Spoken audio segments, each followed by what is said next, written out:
기원전 990년경 예루살렘 왕궁에서 한 남자가 무릎을 꿇고 통곡하고 있었습니다. 이스라엘의 왕 다윗이었습니다. 여러분, 이 다윗이라는 사람을 기억하시죠? 어린 시절 물매 하나로 거인 골리앗을 쓰러뜨렸던 그 용감한 소년, 사울 왕의 질투와 미움을 피해 광야를 떠돌면서도 하나님만 의지했던 그 신실한 사람, 그리고 마침내 이스라엘을 통일하고 강대국으로 만든 위대한 왕이었습니다. 성경은 그를 가리켜 하나님의 마음에 합한 자라고 말합니다. 그런데 그날 그 위대한 왕이 무너져 있었습니다. 왕궁의 높은 옥상에서 목욕하는 한 여인을 보았던 그 순간부터 모든 것이 잘못되기 시작했습니다. 밧세바라는 이름의 그 여인은 우리아의 아내였습니다. 우리아는 다윗의 충성스러운 군인이었고 그 순간에도 전쟁터에서 목숨을 걸고 싸우고 있었습니다. 하지만 다윗은 그 여인을 불러들였고 간음을 범했습니다. 그것으로 끝나지 않았습니다. 밧세바가 임신했다는 소식을 듣자 다윗은 이 사실을 숨기려 했습니다. 우리아를 전쟁터에서 불러들여 집에 가서 아내와 동침하게 만들려 했지만 의로운 우리아는 동료 군인들이 전쟁터에서 고생하는데 자기만 편하게 지낼 수 없다며 왕궁 문 앞에서 잤습니다. 그러자 다윗은 더 끔찍한 결정을 내렸습니다. 요압 장군에게 편지를 보내 우리아를 전쟁의 최전선에 배치하고 다른 군사들은 물러나게 해서 우리아가 죽게 만들었습니다. 계획대로 우리아는 전사했고 다윗은 밧세바를 아내로 맞이했습니다. 모든 것이 해결된 것처럼 보였습니다. 하지만 사무엘하 11장 27절은 이렇게 기록합니다. 다윗이 행한 그 일이 여호와 보시기에 악하였더라. 여러분, 이 이야기를 들으시면서 어떤 생각이 드십니까? 아, 다윗 같은 위대한 사람도 실수할 수 있구나 하고 생각하실 수도 있습니다. 하지만 저는 여기서 더 중요한 질문을 드리고 싶습니다. 우리는 정말 다윗과 다릅니까? 우리는 간음을 범하지 않았을지 몰라도 평생 살아오면서 얼마나 많은 죄를 지었습니까? 자녀들에게 화를 내고 상처 주는 말을 했던 순간들, 교회에서 다른 성도들을 판단하고 비난했던 순간들, 하나님께 드리는 예배와 기도가 형식적이고 위선적이었던 순간들, 이웃의 어려움을 외면하고 나만 편하게 살려고 했던 순간들, 이 모든 것이 우리의 죄가 아닙니까? 다윗에게는 한 가지 다른 점이 있었습니다. 그는 자신의 죄를 인정했습니다. 선지자 나단이 왔을 때 다윗은 더 이상 숨기거나 변명하지 않았습니다. 내가 여호와께 죄를 범하였노라. 이것이 그의 고백이었습니다. 그리고 그 절박한 심정으로 시편 51편을 썼습니다. 이것은 단순한 참회시가 아닙니다. 이것은 죄로 무너진 한 사람이 하나님의 은혜로 완전히 회복되는 과정을 담은 영적 지도입니다. 3000년이 지난 지금도 이 시편은 살아서 역사하고 있습니다. 그런데 여러분께 한 가지 질문을 드리고 싶습니다. 왜 하필 새벽에 이 시편을 읽어야 할까요? 많은 분들이 물으십니다. 목사님, 낮에 읽으면 안 되나요? 저녁에 읽으면 안 되나요? 나이가 드니까 새벽에 일어나는 게 힘든데요. 물론 하나님의 말씀은 언제 읽어도 좋습니다. 하지만 새벽에는 특별한 능력이 있습니다. 성경을 보세요. 예수님께서 기도하신 시간이 언제입니까? 마가복음 1장 35절을 같이 읽어보겠습니다.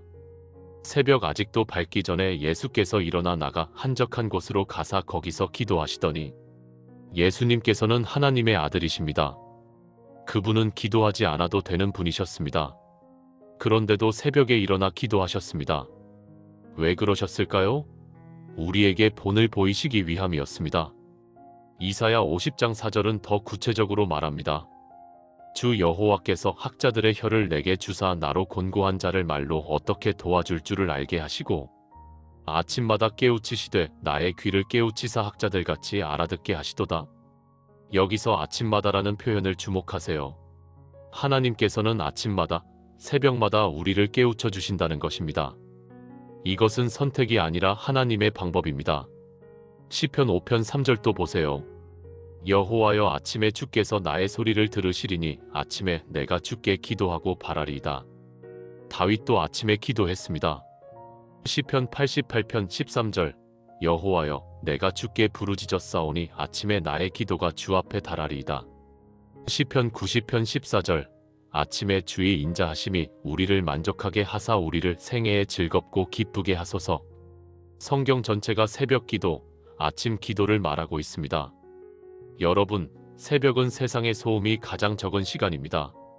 낮에는 텔레비전 소리, 자동차 소리, 사람들의 목소리, 전화벨 소리, 온갖 소음이 우리를 둘러싸고 있습니다. 저녁도 마찬가지입니다. 낮 동안의 일들이 우리 머릿속을 가득 채우고 있습니다. 하지만 새벽은 다릅니다. 세상이 잠들어 있고 모든 것이 고요합니다. 그 고요함 속에서 하나님의 음성이 들립니다. 영적으로도 마찬가지입니다. 에베소서 6장 12절은 이렇게 말합니다. 우리의 씨름은 혈과 육을 상대하는 것이 아니요 통치자들과 권세들과 이 어둠의 세상 주관자들과 하늘에 있는 악의 영들을 상대함이라. 우리는 영적 전쟁을 치르고 있습니다. 사탄과 그의 마귀들은 쉬지 않고 우리를 공격합니다. 우리의 믿음을 흔들고 우리의 마음을 어둡게 하며 우리의 생각을 혼란스럽게 만듭니다. 그런데 새벽에는 그 방해가 가장 적습니다. 사탄도 이 시간을 싫어합니다. 왜냐하면 성도들이 새벽에 일어나 기도하고 말씀을 읽으면 그날 하루 종일 하나님의 보호를 받기 때문입니다. 여러분의 영은 새벽에 가장 맑습니다. 하루 동안의 죄와 세상의 더러움에 물들기 전입니다. 여러분의 혼, 즉 감정과 생각과 의지는 새벽에 가장 깨끗합니다. 아직 누구와도 다투지 않았고 아무에게도 상처받지 않았으며 어떤 유혹도 받지 않은 상태입니다. 여러분의 육체, 즉 몸도 새벽에 가장 정직합니다. 잠에서 깨어난 몸은 거짓을 말하지 않습니다. 이 시간에 시편 51편을 낭독한다는 것은 무엇을 의미합니까? 하루의 시작을 하나님의 은혜로 여는 것입니다. 잠언 3장 5절에서 6절을 보세요. 너는 마음을 다하여 여호와를 신뢰하고 내 명철을 의지하지 말라. 너는 범사에 그를 인정하라. 그리하면 내 길을 지도하시리라. 범사에 하나님을 인정하라고 했습니다. 하루를 시작하면서 하나님을 인정하는 것, 그것이 새벽 시편 낭독입니다. 시편 143편 8절은 이렇게 말합니다. 아침에 주의 인자하신 말씀을 내게 들려주소서. 내가 주를 의뢰함이니이다. 내가 다닐 길을 알게 하소서. 내가 내 영혼을 주께 드림이니이다. 아침에 주의 말씀을 들어야 합니다. 그래야 하루 동안 어디로 가야 할지, 무엇을 해야 할지, 어떻게 살아야 할지 알 수 있습니다. 예레미야 애가 3장 22절에서 23절도 보세요. 여호와의 인자와 긍휼이 무궁하심으로 우리가 진멸되지 아니함이니이다. 이것들이 아침마다 새로우니 주의 성실하심이 크시도소이다. 아침마다 새롭다고 했습니다. 어제의 은혜가 아니라 오늘 아침에 새로운 은혜입니다. 어제 실패했어도 괜찮습니다. 어제 넘어졌어도 괜찮습니다. 오늘 아침 하나님의 은혜는 새롭습니다. 여러분, 제가 30년 목회를 하면서 수많은 성도들을 만났습니다. 그 중에 새벽 기도를 하는 성도와 하지 않는 성도는 확연히 다릅니다. 새벽 기도를 하는 성도는 얼굴이 다릅니다. 평안함이 있습니다. 말이 다릅니다. 은혜가 있습니다. 삶이 다릅니다. 승리가 있습니다. 이것은 제 경험이 아니라 성경의 약속입니다. 특별히 시편 51편을 새벽에 읽는 것은 더 큰 의미가 있습니다. 이 시편은 회개의 시편입니다. 하루를 시작하기 전에 먼저 회개하는 것입니다. 어제의 죄를 돌아보고 오늘의 각오를 다지며 내일의 소망을 품는 것입니다. 다윗은 이 시편에서 하나님께 간절히 부르짖습니다. 하나님이여 주의 인자를 따라 내게 은혜를 베푸시며 주의 많은 긍휼을 따라 내 죄악을 지워주소서. 이것이 우리가 새벽마다 드려야 할 기도입니다. 하나님, 저를 불쌍히 여기소서. 저의 죄를 용서해 주소서. 저를 깨끗하게 해주소서. 이 기도로 하루를 시작할 때 그날은 이미 승리한 날입니다. 왜냐하면 하나님의 은혜로 시작했기 때문입니다. 오늘 이 시간 저는 여러분께 3000년 전 다윗이 경험했던 그 놀라운 회복의 은혜를 나누고 싶습니다. 시편 51편이 어떻게 여러분의 영과 혼과 육을 치유할 수 있는지, 구체적으로 어떻게 실천해야 하는지, 그리고 이것이 여러분의 삶을 어떻게 변화시킬 수 있는지 말씀드리겠습니다. 이것은 단순한 종교적 의식이 아닙니다. 이것은 하나님께서 우리에게 주신 치유와 회복의 청사진입니다. 데살로니가전서 5장 23절을 보세요. 평강의 하나님이 친히 너희를 온전히 거룩하게 하시고 또 너희의 온 영과 혼과 몸이 우리 주 예수 그리스도께서 강림하실 때에 흠없게 보존되기를 원하노라. 영과 혼과 몸, 이 세 가지가 온전해져야 합니다. 시편 51편은 바로 이 세 가지를 동시에 치유하는 하나님의 말씀입니다. 여러분, 준비되셨습니까? 지금부터 함께 시편 51편의 깊은 세계로 들어가 보겠습니다.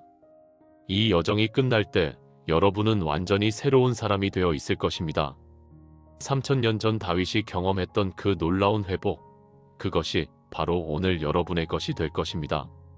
자, 이제 시편 51편 전체를 천천히 함께 읽어보겠습니다. 성경을 펼쳐주시기 바랍니다. 만약 성경이 손에 없으시다면 제가 한 구절 한 구절 천천히 읽어드릴 테니 귀 기울여 들어주시기 바랍니다.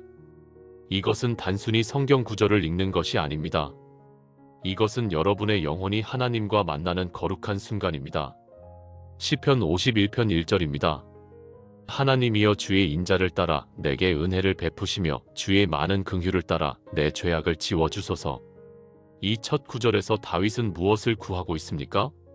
은혜를 구하고 있습니다. 히브리어 원어를 보면 하나니라는 단어가 사용되었는데 이것은 자격 없는 자에게 베푸는 호의를 의미합니다. 다윗은 자신이 하나님의 은혜를 받을 자격이 없다는 것을 알고 있었습니다. 간음을 범했고 살인을 저질렀으며 하나님을 배신했습니다. 그럼에도 불구하고 그는 은혜를 구합니다. 왜냐하면 은혜는 자격과 상관없이 주어지는 것이기 때문입니다.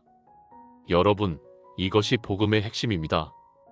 에베소서 2장 8절에서 9절을 보세요. 너희는 그 은혜에 의하여 믿음으로 말미암아 구원을 받았으니 이것은 너희에게서 난 것이 아니요 하나님의 선물이라 행위에서 난 것이 아니니 이는 누구든지 자랑하지 못하게 함이니라. 구원은 우리의 행위가 아니라 하나님의 은혜입니다. 우리가 착해서가 아니라 하나님이 자비로우시기 때문입니다. 다윗은 또한 주의 많은 긍휼을 말합니다. 히브리어로 라함인데 이것은 어머니가 자식을 품는 것과 같은 깊은 사랑을 의미합니다. 어머니는 자식이 잘못을 저질러도 포기하지 않습니다. 자식이 실패해도 외면하지 않습니다. 자식이 배신해도 버리지 않습니다. 하나님의 긍휼이 바로 그렇습니다. 그리고 다윗은 내 죄악을 지워주소서라고 기도합니다. 여기서 지워주소서라는 단어는 히브리어로 마하인데 이것은 완전히 말소하다, 흔적도 없이 제거하다라는 의미입니다. 하나님께서 우리의 죄를 용서하실 때 그것은 단순히 덮어두시는 것이 아니라 완전히 지워버리시는 것입니다. 이사야 43장 25절을 보세요. 나 곧 나는 나를 위하여 내 허물을 도말하는 자니 내 죄를 기억하지 아니하리라. 도말한다는 것은 지워버린다는 뜻입니다. 하나님은 우리의 죄를 기억하지도 않으신다고 말씀하십니다. 시편 51편 2절입니다. 나의 죄악을 말끔히 씻으시며 나의 죄를 깨끗이 제하소서. 여기서 다윗은 세 가지 다른 표현을 사용합니다. 지워주소서, 씻으시며 제하소서. 왜 다윗은 같은 내용을 반복해서 말합니까? 이것은 히브리시의 특징입니다. 같은 내용을 다른 표현으로 반복함으로써 그 의미를 강조하는 것입니다. 다윗이 얼마나 간절했는지 알 수 있습니다. 말끔히 씻으시며라는 표현을 보세요. 히브리어로 카바스인데 이것은 빨래를 세게 두드려 빨다라는 의미입니다. 옛날에는 빨래를 할 때 물에 담가 놓고 방망이로 두드렸습니다. 그래야 깊숙이 베인 때가 빠졌습니다. 하나님께서 우리의 죄를 씻으실 때도 그렇습니다. 표면적인 죄만 씻으시는 것이 아니라 마음 깊숙이 박힌 죄의 뿌리까지 제거하십니다. 깨끗이 제하소서는 히브리어로 타헤르인데 이것은 정결하게 하다, 순수하게 만들다라는 의미입니다. 레위기에서 제사장들이 부정한 것을 정결하게 만드는 의식을 수행할 때 사용하는 단어입니다. 우리의 죄가 우리를 부정하게 만들었지만 하나님께서는 우리를 다시 정결하게 만드실 수 있습니다. 여러분, 이 두 구절에서 우리는 무엇을 배웁니까? 하나님의 용서는 완전하다는 것입니다. 우리가 저지른 죄가 아무리 크고 깊어도 하나님의 용서는 그것보다 더 크고 깊습니다. 로마서 5장 20절을 보세요. 죄가 더한 곳에 은혜가 더욱 넘쳤나니 우리의 죄가 산더미 같아도 하나님의 은혜는 그 산을 덮고도 남습니다. 시편 51편 3절입니다. 물은 나는 내 죄과를 아오니 내 죄가 항상 내 앞에 있나이다. 다윗은 자신의 죄를 인정합니다. 이것이 회개의 첫걸음입니다. 많은 사람들이 자신의 죄를 변명하려고 합니다. 나도 어쩔 수 없었어. 상황이 나를 그렇게 만들었어. 다른 사람들도 다 그래. 나보다 더한 사람들도 많아. 이런 변명들로 자신의 죄를 정당화하려고 합니다. 하지만 다윗은 달랐습니다. 물은 나는 내 죄과를 아오니 명확한 인정입니다. 내 죄가 항상 내 앞에 있나이다. 이 말씀이 무슨 뜻입니까? 다윗은 자신의 죄를 잊을 수 없었습니다. 아침에 일어나도 정물을 보아도 밤에 잠자리에 들어도 항상 그 죄가 그의 앞에 있었습니다. 이것이 진정한 죄인의 모습입니다. 죄를 가볍게 여기지 않고 죄의 무게를 온전히 느끼는 것입니다. 요한일서 1장 9절을 보세요. 만일 우리가 우리 죄를 자백하면 그는 미쁘시고 의로우사 우리 죄를 사하시며 우리를 모든 불의에서 깨끗하게 하실 것이요. 자백하면 사하신다고 했습니다. 자백한다는 것은 인정한다는 것입니다. 숨기지 않고 변명하지 않고 정당화하지 않고 있는 그대로 인정하는 것입니다. 시편 51편 4절입니다. 내가 주께만 범죄하여 주의 목전에 악을 행하였사오니 주께서 말씀하실 때에 의로우시다 하고 주께서 심판하실 때에 순전하시다 하리이다. 이 구절에서 다윗은 놀라운 고백을 합니다. 내가 주께만 범죄하여. 잠깐만요. 다윗이 죄를 지은 대상은 밧세바가 아니었습니까? 우리아가 아니었습니까? 왜 다윗은 주께만 범죄하여라고 말합니까? 이것은 모든 죄의 본질을 보여줍니다. 우리가 사람에게 죄를 지을 때도 근본적으로는 하나님께 죄를 짓는 것입니다. 왜냐하면 하나님께서 살인하지 말라, 간음하지 말라고 명령하셨기 때문입니다. 우리가 그 명령을 어겼을 때 그것은 하나님께 대한 불순종이며 반역입니다. 창세기 39장을 보면 요셉이 보디발의 아내의 유혹을 받았을 때 이렇게 말합니다. 내가 어찌 이 큰 악을 행하여 하나님께 죄를 지으리이까? 요셉은 간음이 보디발에게 죄를 짓는 것이 아니라 하나님께 죄를 짓는 것임을 알았습니다. 여러분, 이것을 깨달을 때 우리의 죄에 대한 인식이 달라집니다. 이 정도는 괜찮겠지? 아무도 모르니까 한 번쯤은 이런 생각을 할 수 없게 됩니다. 왜냐하면 하나님께서 보고 계시기 때문입니다. 히브리서 4장 13절은 이렇게 말합니다. 지으신 것이 하나도 그 앞에 나타나지 않음이 없고 우리의 결산을 받으실 이의 눈앞에 만물이 벌거벗은 것 같이 드러나느니라. 주께서 말씀하실 때에 의로우시다 하고 주께서 심판하실 때에 순전하시다 하리이다. 다윗은 하나님의 심판이 정당함을 인정합니다. 하나님, 제가 죄를 지었으니 벌을 받아 마땅합니다. 하나님께서 저를 벌하셔도 할 말이 없습니다. 이것이 진정한 회개의 자세입니다. 많은 사람들이 회개하면서도 하나님께 따집니다. 하나님, 왜 제게만 이런 일이 생깁니까? 저보다 더 나쁜 사람도 많은데 왜 저만 고통받습니까?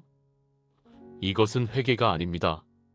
진정한 회개는 하나님의 심판을 받아들이고 하나님의 의로우심을 인정하는 것입니다. 시편 51편 5절입니다. 내가 죄악 중에서 출생하였으며 어머니가 죄 중에서 나를 잉태하였나이다. 이 구절은 종종 오해를 받습니다.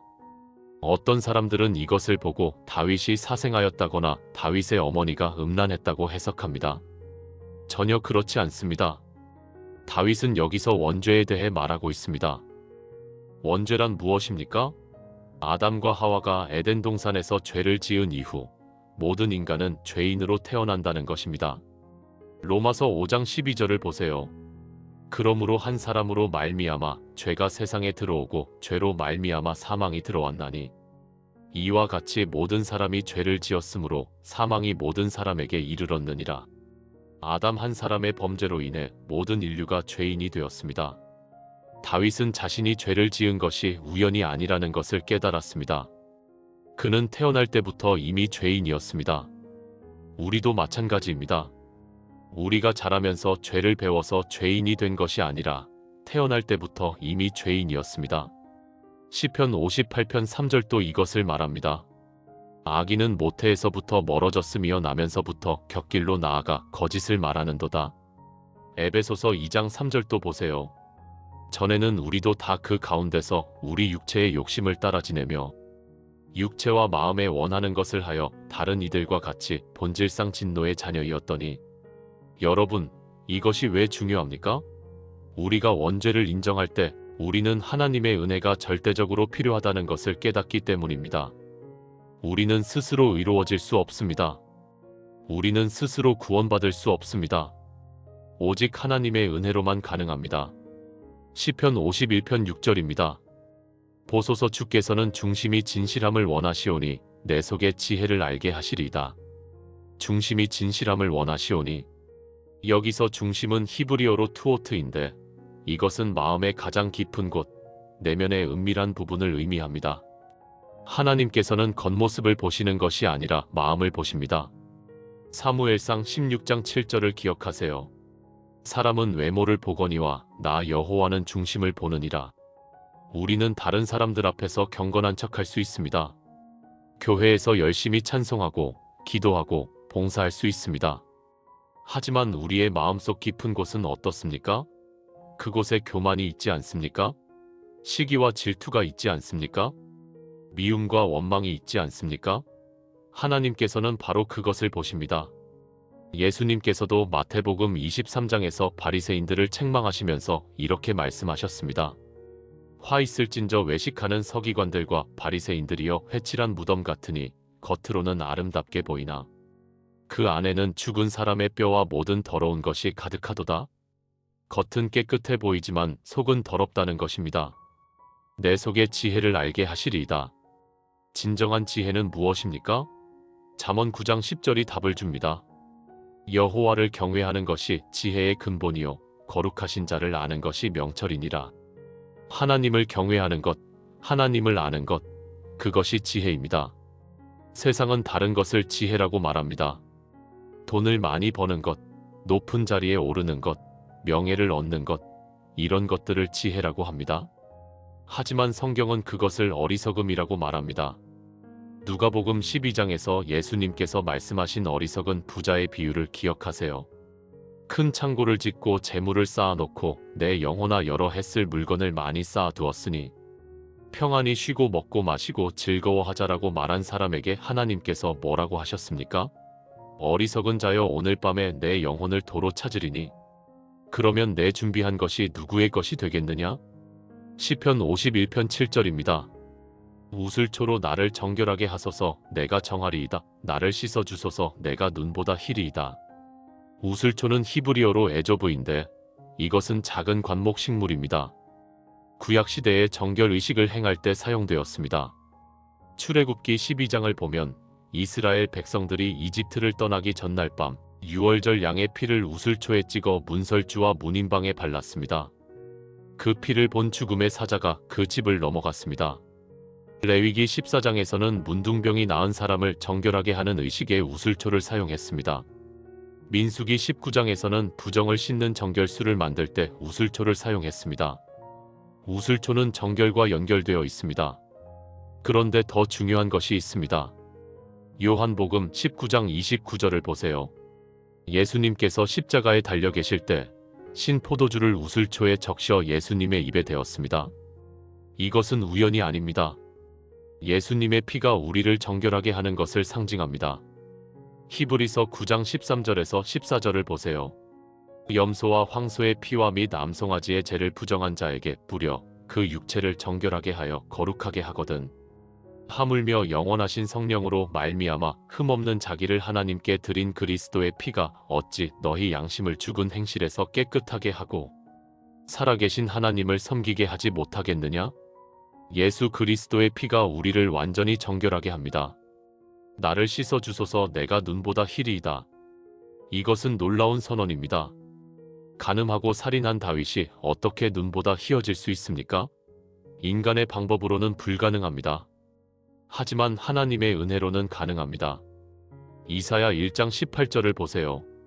여호와께서 말씀하시되 오라 우리가 서로 변론하자 너희의 죄가 주홍 같을지라도 눈과 같이 희어질 것이요 진홍같이 붉을지라도 양털같이 희게 되리라. 주홍색은 가장 진한 빨간색입니다. 그런 죄도 눈같이 희어질 수 있다는 것입니다. 요한일서 1장 7절도 보세요. 그가 빛 가운데 계신 것 같이 우리도 빛 가운데 행하면 우리가 서로 사귐이 있고 그 아들 예수의 피가 우리를 모든 죄에서 깨끗하게 하실 것이요 모든 죄에서 깨끗하게 하신다고 했습니다. 어떤 죄도 예외가 없습니다. 시편 51편 8절입니다. 나로 하여금 즐겁고 기쁜 소리를 듣게 하사 주께서 꺾으신 뼈들로 즐거워하게 하소서. 주께서 꺾으신 뼈들로 즐거워하게 하소서. 이것은 비유적 표현입니다. 다윗은 죄로 인해 깊은 고통을 받았습니다. 마치 뼈가 부러진 것처럼 고통스러웠습니다. 시편 32편 3절에서 4절을 보면 다윗은 이렇게 말합니다. 내가 입을 열지 아니할 때에 종일 신음함으로 내 뼈가 쇠하였도다. 주의 손이 주야로 나를 누르시오니 내 진액이 빠져서 여름 가뭄의 마름같이 되었나이다. 죄는 우리의 영혼만 아프게 하는 것이 아닙니다. 우리의 몸도 아프게 만듭니다. 많은 질병이 사실은 죄와 연결되어 있습니다.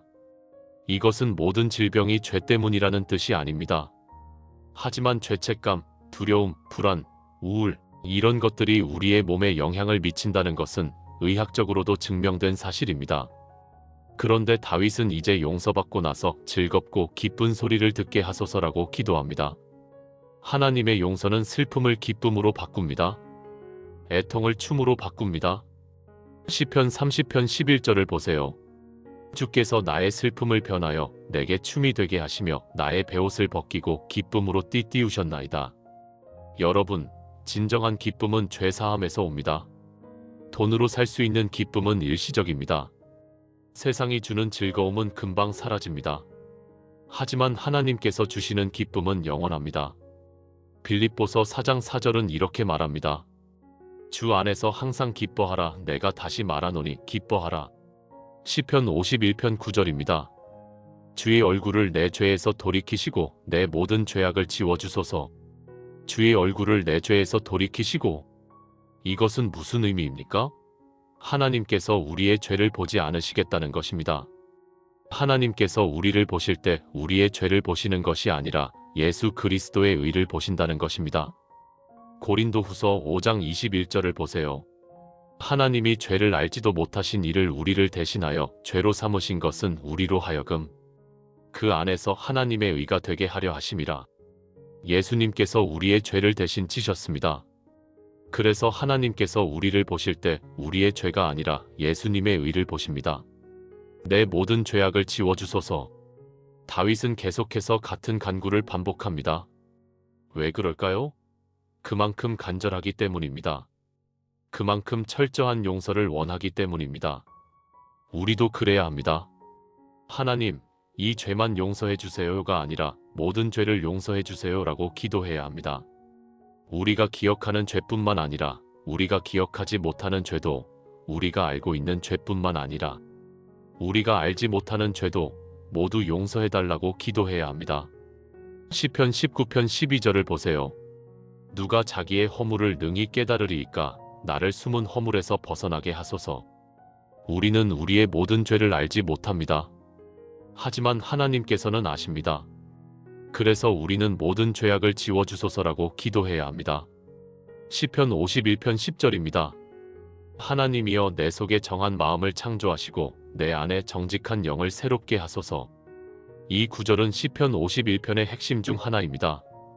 정한 마음을 창조하시고, 여기서 창조하시고라는 단어는 히브리어로 바라인데 이것은 창세기 1장 1절에서 하나님께서 천지를 창조하실 때 사용된 단어와 같습니다. 태초에 하나님이 천지를 창조하시니라. 다윗은 자신의 마음을 고치거나 수리해달라고 하지 않았습니다. 새로 창조해달라고 했습니다. 왜냐하면 그의 마음은 고칠 수 없을 정도로 부패했기 때문입니다. 예레미야 17장 9절을 보세요. 만물보다 거짓되고 심히 부패한 것은 마음이라 누가 능히 이를 알리오마는. 우리의 마음도 마찬가지입니다. 우리는 스스로 우리의 마음을 깨끗하게 만들 수 없습니다. 아무리 노력해도 아무리 결심해도 우리의 마음은 다시 더러워집니다. 왜냐하면 문제가 행동에 있는 것이 아니라 마음에 있기 때문입니다. 예수님께서도 마태복음 15장 18절에서 19절에서 이렇게 말씀하셨습니다. 입에서 나오는 것들은 마음에서 나오나니 이것이야말로 사람을 더럽게 하느니라. 마음에서 나오는 것은 악한 생각과 살인과 간음과 음란과 도둑질과 거짓 증언과 비방이니 마음이 더러우면 행동도 더러워집니다. 그래서 우리에게 필요한 것은 결심이나 노력이 아니라 새 창조입니다. 고린도후서 5장 17절을 보세요. 그런즉 누구든지 그리스도 안에 있으면 새로운 피조물이라 이전 것은 지나갔으니 보라 새 것이 되었도다. 새로운 피조물이 된다는 것입니다. 에스겔 36장 26절도 이것을 말합니다. 또 새 영을 너희 속에 두고 새 마음을 너희에게 주되 너희 육신에서 굳은 마음을 제거하고 부드러운 마음을 줄 것이며 하나님께서 친히 새 마음을 주신다는 것입니다. 내 안에 정직한 영을 새롭게 하소서. 여기서 정직한 영은 히브리어로 루아흐 나콘인데 이것은 확고한 영, 흔들리지 않는 영을 의미합니다. 다윗은 자신의 영이 흔들렸다는 것을 깨달았습니다. 유혹 앞에서 넘어졌고 죄 앞에서 무너졌습니다. 우리도 그렇지 않습니까? 처음에는 절대 그런 짓은 안 할 거야 라고 다짐합니다. 하지만 시험이 오면 무너집니다. 유혹이 오면 넘어집니다. 왜 그럴까요? 우리의 영이 약하기 때문입니다. 마태복음 26장 41절에서 예수님께서 말씀하셨습니다. 시험에 들지 않게 깨어 있어 기도하라. 마음에는 원이로되 육신이 약하도다. 우리의 마음은 원하지만 우리의 육신은 약합니다. 그래서 우리는 하나님께서 우리 안에 정직한 영, 확고한 영을 새롭게 해주시기를 기도해야 합니다. 시편 51편 11절입니다. 나를 주 앞에서 쫓아내지 마시며 주의 성령을 내게서 거두지 마소서. 나를 주 앞에서 쫓아내지 마시며 다윗은 하나님과의 관계가 끊어지는 것을 가장 두려워했습니다. 벌을 받는 것도 두렵지만 하나님께 버림받는 것은 더 두려웠습니다. 여러분, 이것이 진정한 신앙인의 모습입니다. 세상 사람들은 지옥 가는 것을 두려워합니다. 물론 그것도 두려운 일입니다. 하지만 더 두려운 것은 하나님과의 관계가 끊어지는 것입니다. 하나님의 얼굴을 볼 수 없는 것입니다. 하나님의 음성을 들을 수 없는 것입니다. 시편 42편 1절에서 2절을 보세요. 하나님이여 사슴이 시냇물을 찾기에 갈급함같이 내 영혼이 주를 찾기에 갈급하니이다. 내 영혼이 하나님 곧 살아계시는 하나님을 갈망하나니 내가 어느 때에 나아가서 하나님의 얼굴을 배울까. 목마른 사슴이 물을 찾듯이 우리의 영혼은 하나님을 찾아야 합니다. 주의 성령을 내게서 거두지 마소서. 다윗은 성령을 잃을까봐 두려워했습니다. 왜 그랬을까요? 다윗은 사울 왕을 보았기 때문입니다. 사무엘상 16장 14절을 보세요. 여호와의 영이 사울에게서 떠나고 여호와께서 부리시는 악령이 그를 번뇌하게 한지라. 사울에게서 성령이 떠났을 때 그는 완전히 다른 사람이 되었습니다. 질투하고 미워하고 살인하려고 했습니다. 다윗은 자신도 그렇게 될까봐 두려웠습니다. 그래서 주의 성령을 내게서 거두지 마소서라고 간절히 기도했습니다. 감사하게도 신약시대를 사는 우리는 이런 두려움을 가질 필요가 없습니다. 요한복음 14장 16절에서 17절을 보세요. 내가 아버지께 구하겠으니 그가 또 다른 보혜사를 너희에게 주사 영원토록 너희와 함께 있게 하리니 그는 진리의 영이라. 세상은 능히 그를 받지 못하나니 이는 그를 보지도 못하고 알지도 못함이라. 그러나 너희는 그를 아나니 그는 너희와 함께 거하심이요 또 너희 속에 계시겠음이라. 영원토록 함께 있으신다고 했습니다. 에베소서 1장 13절에서 14절도 보세요. 그 안에서 너희도 진리의 말씀 곧 너희의 구원의 복음을 듣고 그 안에서 또한 믿어 약속의 성령으로 인치심을 받았으니 이는 우리 기업의 보증이니 하나님이 그 백성을 속량하시고 그의 영광을 찬송하게 하려 하심이라. 성령으로 인치심을 받았다는 것은 하나님의 소유가 되었다는 뜻입니다. 이 이는 지워지지 않습니다. 시편 51편 12절입니다. 주의 구원의 즐거움을 내게 회복시켜 주시고 자원하는 심령을 주사 나를 붙드소서. 주의 구원의 즐거움을 내게 회복시켜 주시고. 다윗은 구원을 잃은 것이 아니었습니다. 다윗은 여전히 하나님의 자녀였고 여전히 구원받은 사람이었습니다. 하지만 그는 구원의 즐거움을 잃어버렸습니다. 여러분, 이것을 이해하는 것이 중요합니다. 우리가 죄를 지었을 때 우리는 구원을 잃는 것이 아니라 구원의 즐거움을 잃습니다. 하나님과의 관계가 끊어지는 것이 아니라 친밀함을 잃습니다. 하나님의 자녀됨을 잃는 것이 아니라 교제를 잃습니다. 요한복음 10장 28절에서 29절을 보세요. 예수님께서 말씀하셨습니다. 내가 그들에게 영생을 주노니 영원히 멸망하지 아니할 것이요 또 그들을 내 손에서 빼앗을 자가 없느니라. 그들을 주신 내 아버지는 만물보다 크심에 아무도 아버지 손에서 빼앗을 수 없느니라. 우리는 하나님의 손에 있습니다. 아무도 우리를 빼앗을 수 없습니다. 하지만 죄를 지으면 기쁨을 잃습니다. 평안을 잃습니다. 담대함을 잃습니다. 능력을 잃습니다. 다윗이 원한 것은 바로 이것의 회복이었습니다. 자원하는 심령을 주사 나를 붙드소서. 여기서 자원하는 심령은 히브리어로 루아흐 네디바인데 이것은 고귀한 영, 기꺼이 순종하는 영을 의미합니다. 다윗은 억지로 하나님께 순종하고 싶지 않았습니다. 기꺼이, 자원해서 기쁨으로 순종하고 싶었습니다. 고린도후서 9장 7절을 보세요. 각각 그 마음에 정한 대로 할 것이요 인색함으로나 억지로 하지 말지니 하나님은 즐겨내는 자를 사랑하시느니라.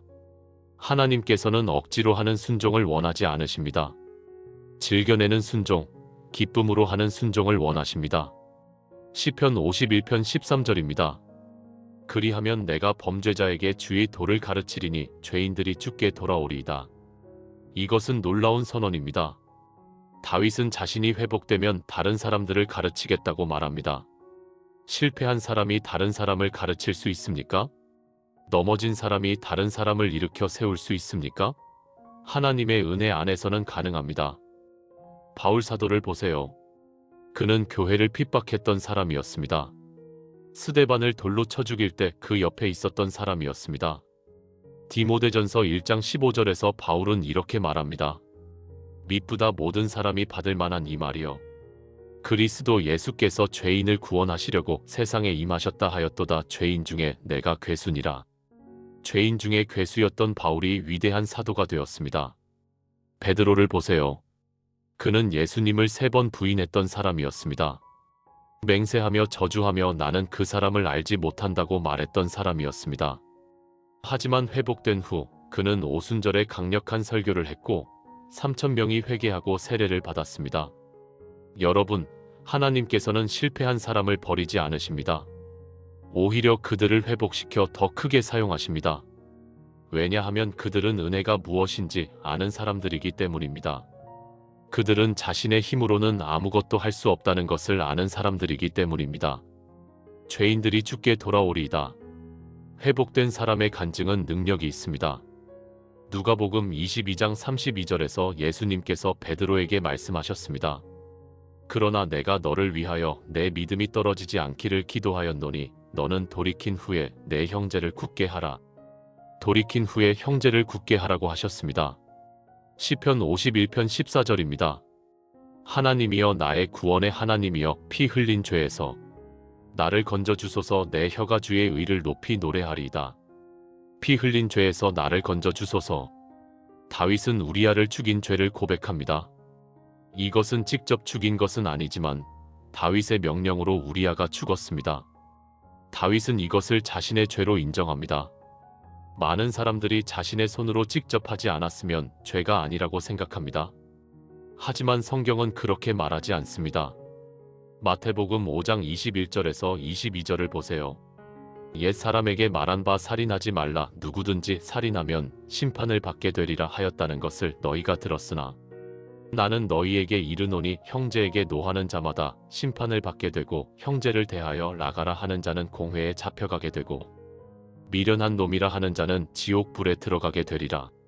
살인뿐만 아니라 미워하는 것도 죄라는 것입니다. 요한일서 3장 15절도 이렇게 말합니다. 그 형제를 미워하는 자마다 살인하는 자니 살인하는 자마다 영생이 그 속에 거하지 아니하는 것을 너희가 아는 바라. 미워하는 것 자체가 이미 살인이라는 것입니다. 내 혀가 주의 의를 높이 노래하리이다. 다윗은 용서받으면 침묵하지 않겠다고 말합니다. 큰 소리로 하나님의 의를 찬양하겠다고 말합니다. 시편 51편 15절입니다. 주여 내 입술을 열어주소서. 내 입이 주를 찬송하여 전파하리이다. 주여 내 입술을 열어주소서. 이것은 무슨 의미입니까? 다윗은 자신의 힘으로 하나님을 찬양할 수 없다는 것을 알았습니다. 하나님께서 입술을 열어주셔야 찬양할 수 있다는 것을 알았습니다. 우리도 그렇습니다. 우리는 스스로 하나님을 찬양할 수 없습니다. 하나님께서 우리의 입술을 열어주셔야 합니다. 에베소서 2장 8절을 다시 한번 생각해 보세요.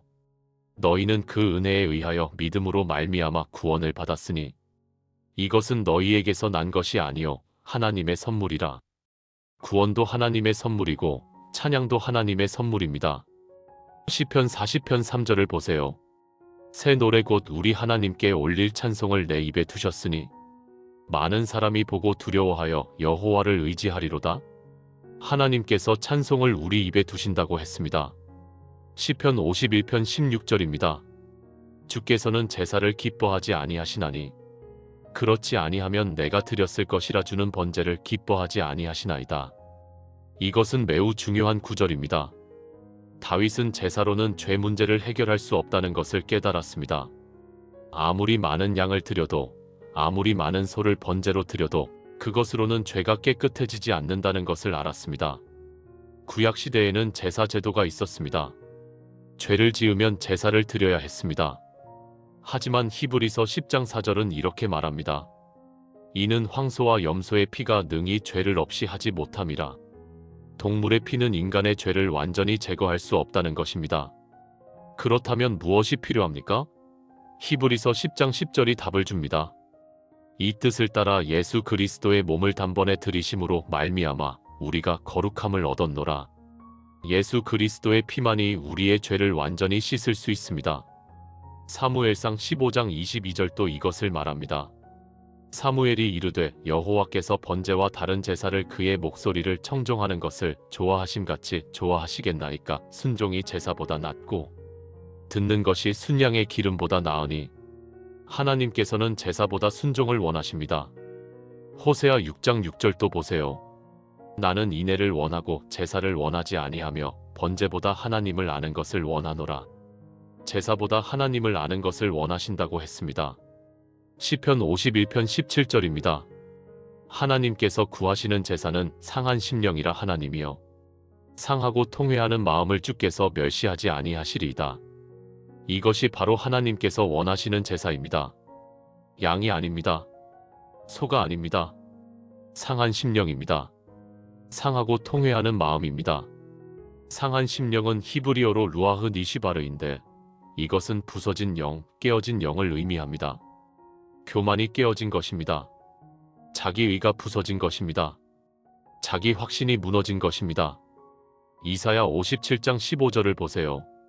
지극히 존귀하며 영원히 거하시며 거룩하다 이름하는 이가 이와 같이 말씀하시되 내가 높고 거룩한 곳에 있으며 또한 통회하며 마음이 겸손한 자와 함께 있나니 이는 겸손한 자의 영을 소생시키며 통회하는 자의 마음을 소생시키려 함이라.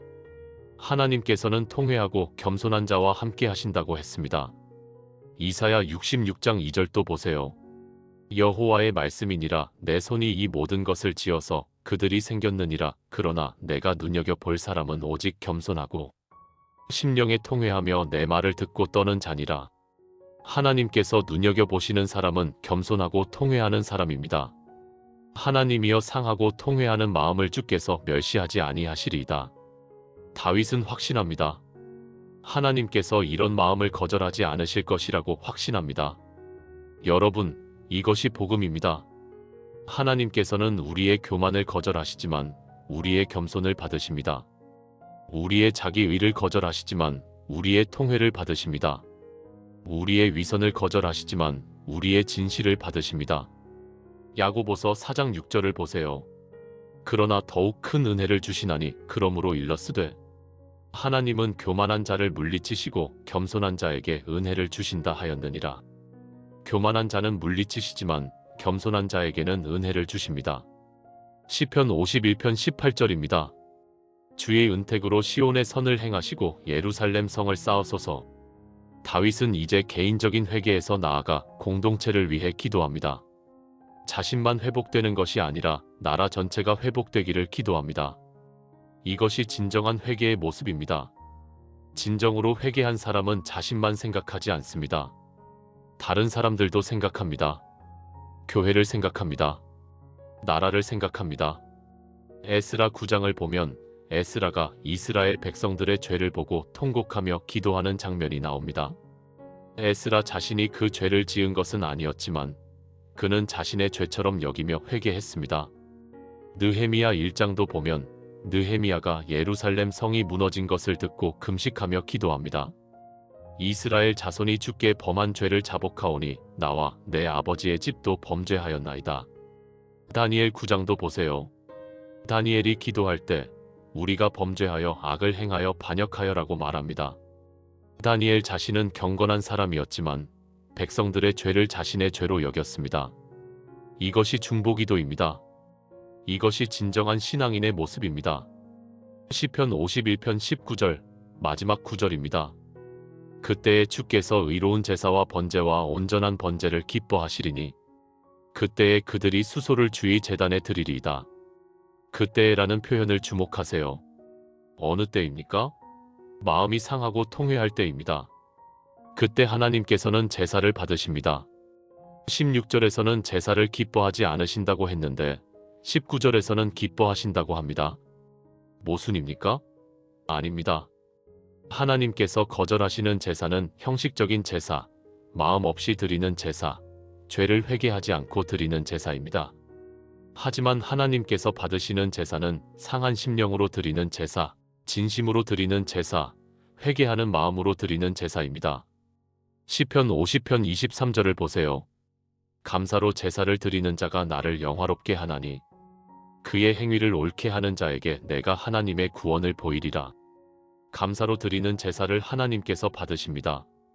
히브리서 13장 15절에서 16절도 보세요. 그러므로 우리는 예수로 말미암아 항상 찬송의 제사를 하나님께 드리자. 의인은 그 이름을 증언하는 입술의 열매니라. 오직 선을 행함과 서로 나누어 주기를 잊지 말라. 하나님은 이 같은 제사를 기뻐하시느니라. 찬송의 제사, 선을 행하는 제사, 나누어 주는 제사를 하나님께서 기뻐하십니다. 여러분, 이것으로 시편 51편 전체를 읽었습니다. 이제 이 시편이 어떻게 우리의 영과 혼과 육을 치유하는지 구체적으로 살펴보겠습니다. 먼저 영의 치유에 대해 말씀드리겠습니다. 영이란 무엇입니까? 영은 우리가 하나님과 교통하는 부분입니다. 우리의 영을 통해 하나님을 만나고 하나님의 음성을 듣고 하나님께 예배합니다. 잠언 20장 27절을 보세요. 사람의 영혼은 여호와의 등불이라 사람의 깊은 속을 살피느니라. 우리의 영은 하나님의 등불입니다. 이 등불이 밝아야 우리가 하나님을 만날 수 있고 하나님의 뜻을 알 수 있습니다. 그런데 죄가 무엇을 합니까? 죄는 이 등불을 어둡게 만듭니다. 죄는 우리의 영을 막아버립니다. 이사야 59장 2절을 보세요. 오직 너희 죄악이 너희와 너희 하나님 사이를 갈라놓았고 너희 죄가 그의 얼굴을 가리어서 너희에게서 듣지 않으시게 함이니라. 죄가 하나님과 우리 사이를 갈라놓습니다. 죄를 짓고 나서 기도가 안 되는 경험을 해보신 적 있습니까? 성경을 읽어도 아무 감동이 없고 예배를 드려도 형식적이고 하나님이 멀게만 느껴지는 경험 말입니다. 이것이 바로 영이 병든 상태입니다. 시편 51편을 새벽에 낭독할 때 무슨 일이 일어납니까? 우리의 영이 깨어납니다. 우리의 죄가 깨끗해집니다. 하나님과의 막힌 담이 무너집니다. 1절부터 4절까지를 다시 생각해 보세요. 하나님이여 주의 인자를 따라 내게 은혜를 베푸시며 내가 주께만 범죄하여 이 고백을 할 때 우리의 영이 정직해집니다. 더 이상 하나님 앞에서 숨지 않습니다. 더 이상 변명하지 않습니다. 있는 그대로의 모습으로 하나님 앞에 나아갑니다. 그러면 놀라운 일이 일어납니다. 7절의 약속이 이루어집니다. 우슬초로 나를 정결하게 하소서 내가 정하리이다. 나를 씻어주소서 내가 눈보다 희리이다. 우리의 영이 정결해집니다. 눈보다 희어집니다. 요한계시록 1장 5절을 보세요. 또 충성된 증인으로 죽은 자들 가운데에서 먼저 나시고 땅의 임금들의 머리가 되신 예수 그리스도로 말미암아 은혜와 평강이 너희에게 있기를 원하노라. 우리를 사랑하사 그의 피로 우리 죄에서 우리를 해방하시고 예수님의 피가 우리를 죄에서 해방합니다. 영이 치유되면 무엇이 달라집니까? 첫째, 하나님과의 교제가 회복됩니다. 다시 기도가 됩니다. 성경을 읽을 때 은혜가 됩니다. 예배가 감동이 됩니다. 둘째, 죄책감에서 벗어납니다. 과거의 죄가 더 이상 우리를 괴롭히지 않습니다. 셋째, 평안이 옵니다. 요한복음 14장 27절의 약속이 이루어집니다. 평안을 너희에게 끼치노니 곧 나의 평안을 너희에게 주노라. 내가 너희에게 주는 것은 세상이 주는 것과 같지 아니하니라. 너희는 마음에 근심하지도 말고 두려워하지도 말라. 이제 혼의 치유에 대해 말씀드리겠습니다. 혼이란 무엇입니까? 혼은 우리의 감정, 생각, 의지를 포함합니다. 우리가 느끼고 생각하고 선택하는 부분입니다. 죄는 우리의 혼을 병들게 합니다. 우울하게 만들고, 불안하게 만들고, 두렵게 만들고, 화나게 만들고, 원망하게 만듭니다. 우리의 생각을 어둡게 하고, 우리의 의지를 약하게 만듭니다. 시편 32편에서 다윗이 고백한 것을 기억하세요. 내가 입을 열지 아니할 때에 종일 신음함으로 내 뼈가 쇠하였도다. 주의 손이 주야로 나를 누르시오니 내 진액이 빠져서 여름 가뭄의 마름같이 되었나이다. 이것이 혼이 병든 상태입니다. 많은 시니어 성도들이 우울증으로 고생합니다. 불면증으로 고생합니다. 불안장애로 고생합니다. 의학적 치료도 필요하지만 근본적인 해결책은 영적 치유입니다. 시편 51편 8절을 보세요. 나로 하여금 즐겁고 기쁜 소리를 듣게 하사 주께서 꺾으신 뼈들로 즐거워하게 하소서. 하나님께서 우리의 혼을 치유하시면 슬픔이 기쁨으로 바뀝니다. 우울이 즐거움으로 바뀝니다. 10절도 보세요. 하나님이여 내 속에 정한 마음을 창조하시고 내 안에 정직한 영을 새롭게 하소서. 하나님께서 우리의 마음을 새롭게 하십니다. 우리의 생각을 변화시키십니다. 로마서 12장 2절을 보세요. 너희는 이 세대를 본받지 말고 오직 마음을 새롭게 함으로 변화를 받아 하나님의 선하시고 기뻐하시고 온전하신 뜻이 무엇인지 분별하도록 하라. 마음이 새로워지면 변화를 받습니다. 에베소서 4장 23절도 보세요. 오직 너희의 심령이 새롭게 되어 심령이 새로워져야 합니다. 시편 51편을 매일 새벽 낭독하면 무슨 일이 일어납니까? 우리의 감정이 치유됩니다. 부정적인 감정들이 사라지고 긍정적인 감정들이 생깁니다. 우리의 생각이 변화됩니다. 부정적인 생각, 파괴적인 생각, 죄악된 생각들이 사라지고 긍정적인 생각, 건설적인 생각, 거룩한 생각들이 생깁니다. 우리의 의지가 강해집니다. 유혹을 이길 수 있는 힘이 생깁니다. 죄를 거부할 수 있는 용기가 생깁니다. 빌립보서 4장 6절에서 7절을 보세요. 아무것도 염려하지 말고 다만 모든 일에 기도와 간구로 너희 구할 것을 감사함으로 하나님께 아뢰라. 그리하면 모든 지각에 뛰어난 하나님의 평강이 그리스도 예수 안에서 너희 마음과 생각을 지키시리라. 하나님의 평강이 우리의 마음과 생각을 지킵니다. 이제 육의 치유에 대해 말씀드리겠습니다. 육이란 우리의 몸입니다. 많은 사람들이 영과 혼과 육을 분리해서 생각합니다. 하지만 성경은 이 세 가지가 긴밀히 연결되어 있다고 말합니다. 영이 병들면 혼이 병들고 혼이 병들면 육도 병듭니다. 반대로 영이 치유되면 혼도 치유되고 혼이 치유되면 육도 치유될 수 있습니다. 잠언 17장 22절을 보세요. 마음의 즐거움은 양약이라도 심령의 근심은 뼈를 마르게 하느니라. 마음이 즐거우면 몸이 건강해지고 심령이 근심하면 몸이 병든다는 것입니다. 잠언 14장 30절도 보세요. 평온한 마음은 육신의 생명이나 시기는 뼈를 썩게 하느니라. 마음의 상태가 몸의 상태에 영향을 미칩니다. 현대의학도 이것을 인정합니다. 스트레스가 많은 질병의 원인이 된다는 것이 밝혀졌습니다. 심장병, 고혈압, 당뇨병, 심지어 암까지도 스트레스와 연관이 있습니다. 그리고 스트레스의 근본 원인은 무엇입니까? 많은 경우 죄책감, 두려움, 불안, 우울입니다. 이것들은 영적 문제입니다. 시편 51편 8절을 다시 보세요. 나로 하여금 즐겁고 기쁜 소리를 듣게 하사 주께서 꺾으신 뼈들로 즐거워하게 하소서. 다윗은 영적 치유가 육체적 치유로 이어진다는 것을 알았습니다. 12절도 보세요. 주의 구원의 즐거움을 내게 회복시켜 주시고 자원하는 심령을 주사 나를 붙드소서. 구원의 즐거움이 회복되면 우리를 붙드는 힘이 생깁니다. 이것은 영적인 힘만이 아니라 육체적인 힘도 포함합니다. 느헤미야 8장 10절을 보세요. 여호와를 기뻐하는 것이 너희의 힘이니라. 여호와를 기뻐하는 것이 우리의 힘입니다. 이것은 영적 힘만이 아니라 육체적 힘도 포함합니다. 이사야 40장 29절에서 31절을 보세요. 피곤한 자에게는 능력을 주시며 무능한 자에게는 힘을 더하시나니 소년이라도 피곤하며 곤비하며 장정이라도 넘어지며 자빠지되 오직 여호와를 앙망하는 자는 새 힘을 얻으리니 독수리가 날개치며 올라감 같을 것이요 다른 박질하여도 곤비하지 아니하겠고 걸어가도 피곤하지 아니하리로다.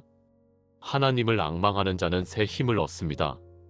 시편 51편을 매일 새벽 낭독하는 사람들의 간증을 들어보면 많은 분들이 육체적 치유를 경험했다고 말합니다.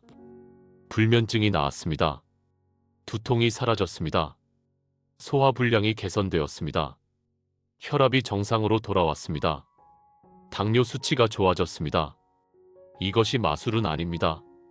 이것은 영적 원리입니다. 영이 치유되면 혼이 치유되고 혼이 치유되면 육도 따라서 치유됩니다. 물론 모든 질병이 즉시 치유되는 것은 아닙니다. 하지만 분명한 것은 영적으로 건강한 사람이 육체적으로도 더 건강하다는 것입니다. 야고보서 5장 14절에서 16절을 보세요.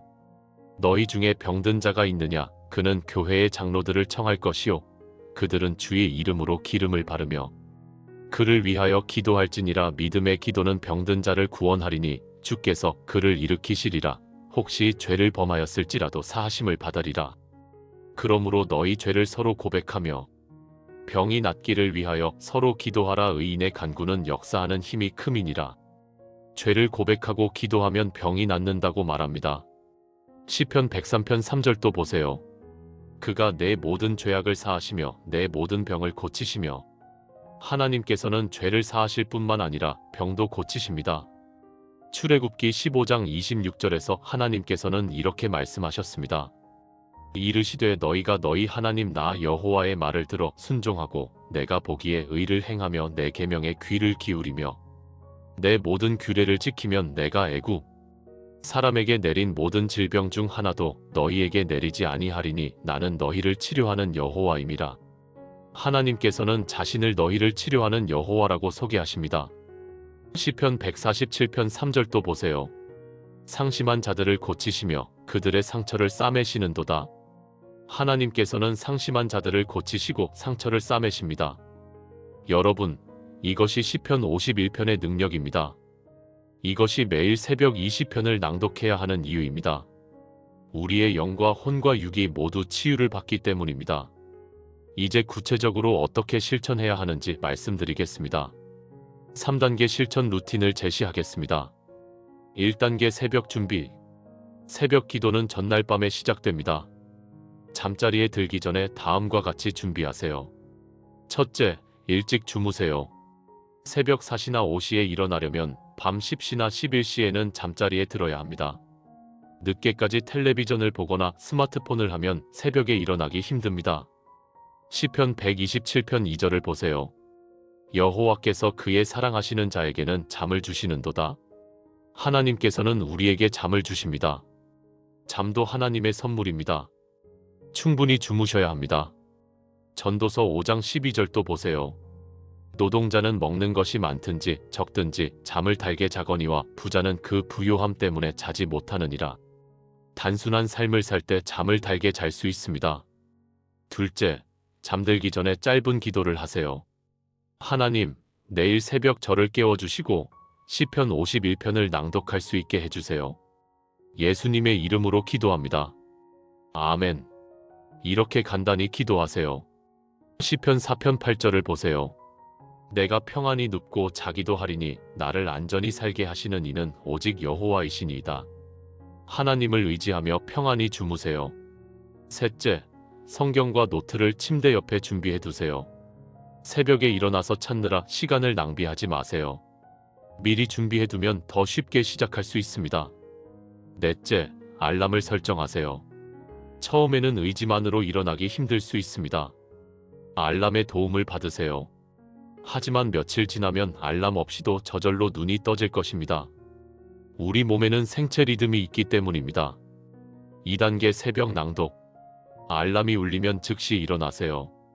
5분만 더라고 하지 마세요. 그러면 다시 잠들어 버립니다. 즉시 일어나는 것이 중요합니다. 잠언 6장 9절에서 11절을 보세요. 게으른 자여 내가 어느 때까지 누워 있겠느냐? 내가 어느 때에 잠이 깨어 일어나겠느냐? 좀 더 자자, 좀 더 졸자, 손을 모으고 좀 더 눕자 하면 내 빈궁이 강도같이 오며 내 곤핍이 군사같이 이르리라. 게으름을 경계해야 합니다. 일어나서 먼저 세수를 하고 물을 한 잔 마시세요. 몸을 깨우는 것이 중요합니다. 그리고 조용한 곳으로 가세요. 가족들이 아직 자고 있을 테니 방해하지 않도록 조심하세요. 무릎을 꿇거나 의자에 앉으세요. 편한 자세를 취하세요. 중요한 것은 자세가 아니라 마음입니다. 먼저 짧은 기도를 드리세요. 하나님 아버지, 오늘 아침 저를 깨워주셔서 감사합니다. 이 시간 시편 51편을 통해 제 영혼과 마음과 몸을 치유해 주시옵소서. 예수님의 이름으로 기도합니다. 아멘. 그리고 시편 51편을 큰 소리로 낭독하세요. 마음속으로만 읽지 마세요. 입으로 소리내어 읽으세요. 귀로 듣는 것이 중요합니다. 로마서 10장 17절을 보세요.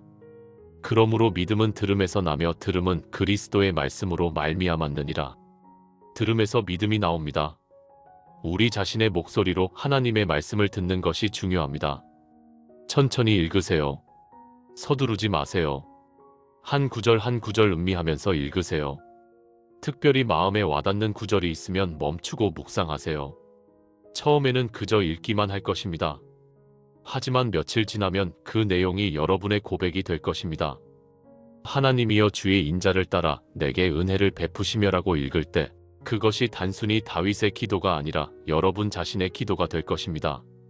일주일쯤 지나면 암송이 될 것입니다. 성경을 보지 않아도 외울 수 있게 될 것입니다. 그러면 더 좋습니다. 눈을 감고 외우면서 기도하세요.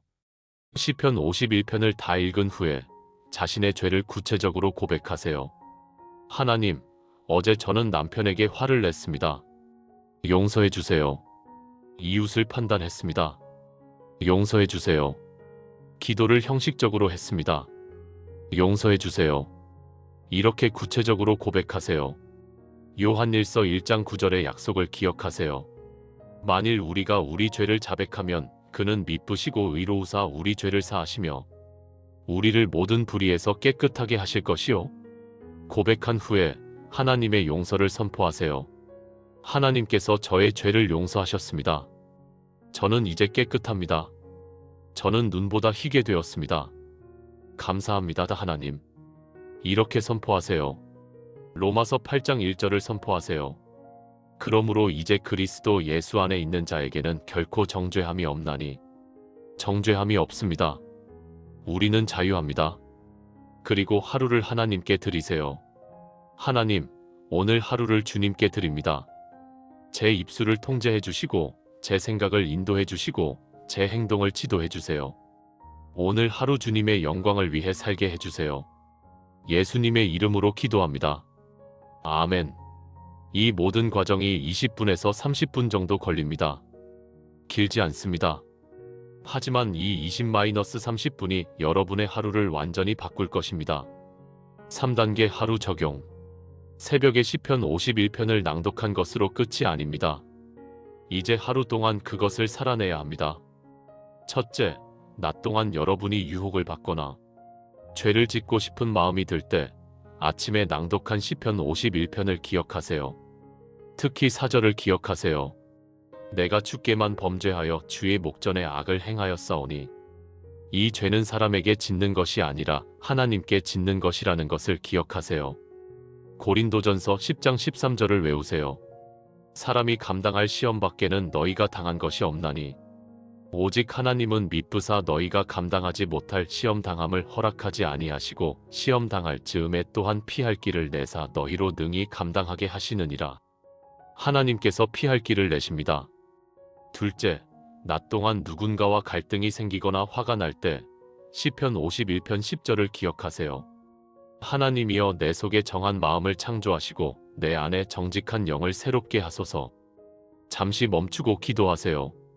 하나님, 제 마음을 정하게 해주세요. 제 영을 새롭게 해주세요. 에베소서 4장 26절에서 27절을 기억하세요. 분을 내어도 죄를 짓지 말며 해가 지도록 분을 품지 말고 마귀에게 틈을 주지 말라. 화를 내되 죄를 짓지 말라고 했습니다. 분을 해가 지기 전에 풀어야 합니다. 셋째, 저녁에 하루를 돌아보세요. 오늘 어떤 죄를 지었습니까? 어떤 실수를 했습니까?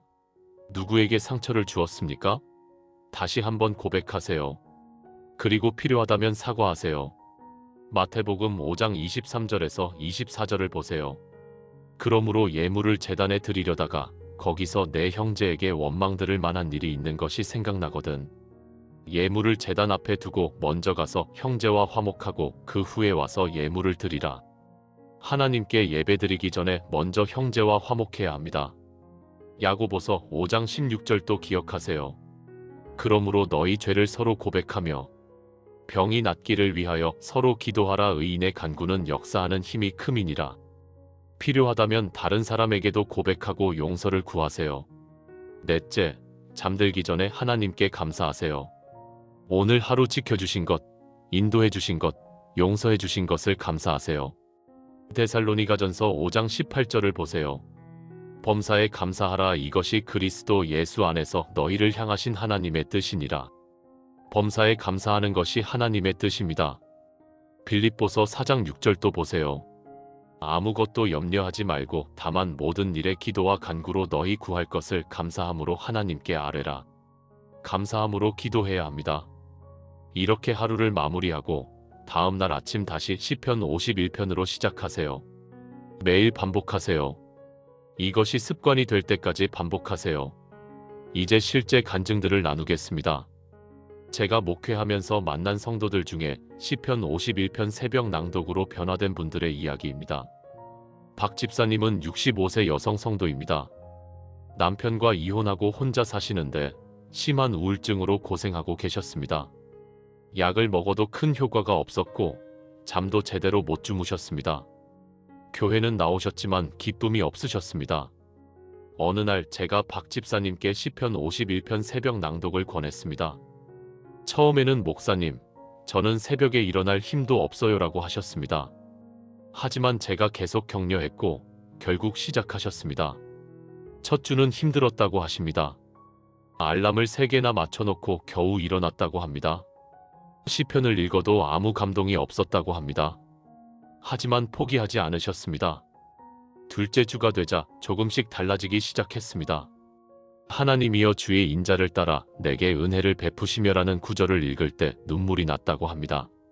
아, 하나님께서 나를 불쌍히 여기시는구나라는 생각이 들었다고 합니다. 셋째 주가 되자 눈에 띄는 변화가 있었습니다. 잠을 더 잘 주무시게 되었습니다. 우울한 생각이 조금씩 줄어들었습니다. 교회 오시는 것이 즐거워지기 시작했습니다. 한 달 후, 박 집사님은 완전히 다른 사람이 되어 있었습니다. 얼굴에 미소가 있었고 다른 성도들과 대화도 하시고 봉사도 하셨습니다. 목사님, 제가 살아났어요. 시편 51편이 저를 살렸어요 라고 고백하셨습니다. 지금 3년이 지났는데 박 집사님은 여전히 매일 새벽 시편 51편을 낭독하고 계십니다. 우울증 약도 끊으셨고 건강도 많이 좋아지셨습니다. 무엇보다 하나님과의 관계가 회복되었습니다. 김 장로님은 70세 남성 성도입니다. 사업을 하시는데 몇 년 전 사업에 실패하셔서 큰 빚을 지게 되셨습니다. 그 스트레스로 고혈압과 당뇨가 생겼고 불면증도 심하셨습니다. 더 큰 문제는 영적인 문제였습니다. 하나님을 원망하게 되었고 기도가 안 되었으며 교회 나오는 것도 힘들어 하셨습니다. 하나님께서 나를 버리신 것 같아요. 40년 동안 신앙생활 했는데 왜 이런 일이 생깁니까? 라고 물으셨습니다. 저는 김 장로님께 시편 51편을 권했습니다. 처음에는 거부하셨습니다. 목사님, 그게 무슨 소용이 있습니까? 제 빚이 없어집니까? 제 사업이 회복됩니까? 하지만 저는 계속 권했고 결국 시작하셨습니다. 처음 며칠은 형식적으로 읽으셨다고 합니다.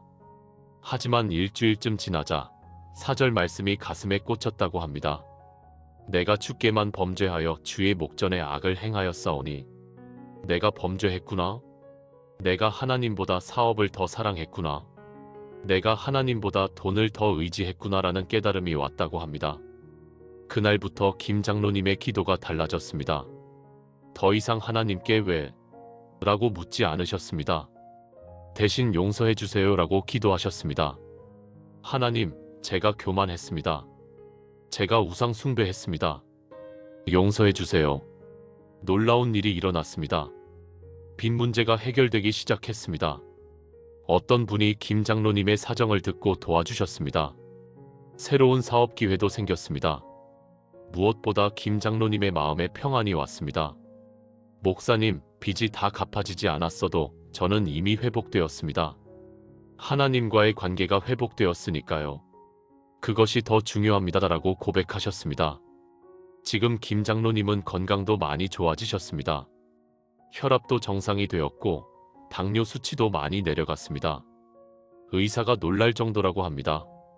이 집사님은 60세 여성 성도입니다. 자녀들이 모두 결혼해서 나가고 남편과 단둘이 사시는데 남편과의 관계가 좋지 않으셨습니다.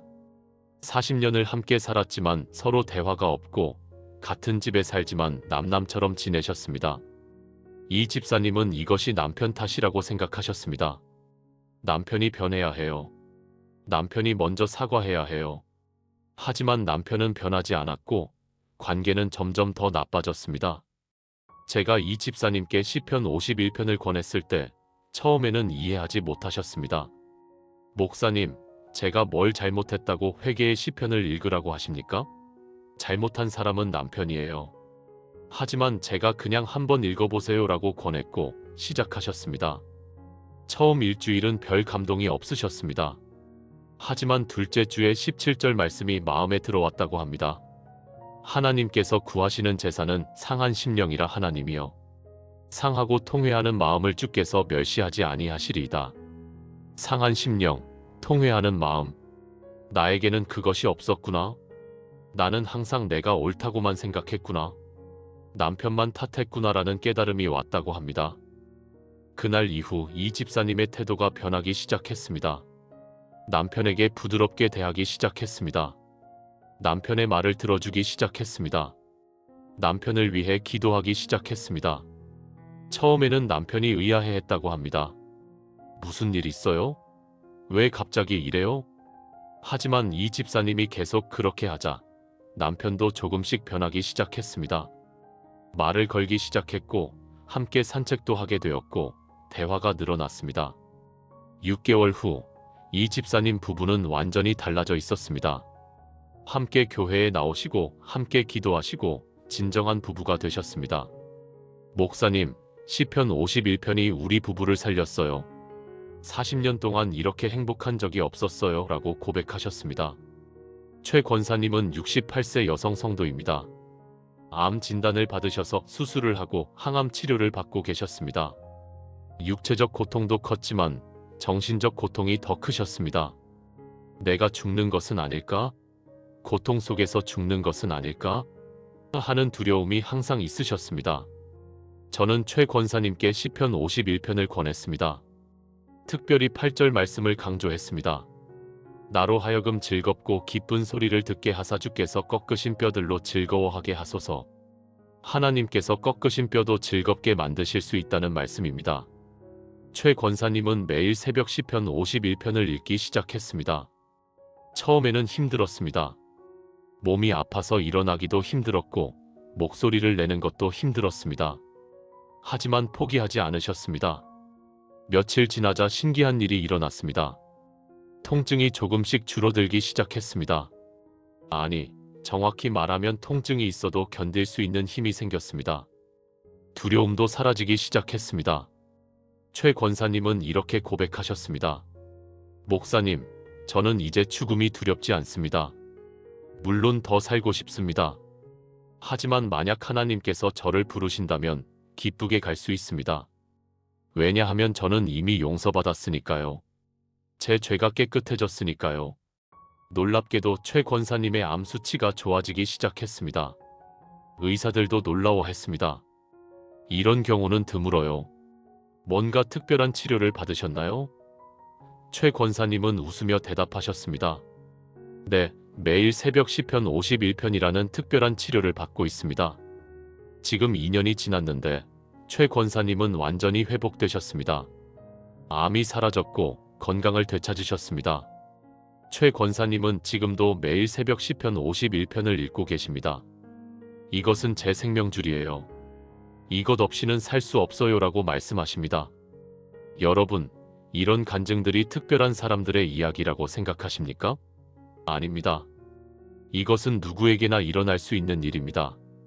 왜냐하면 하나님의 말씀은 살아있고 역동적이기 때문입니다.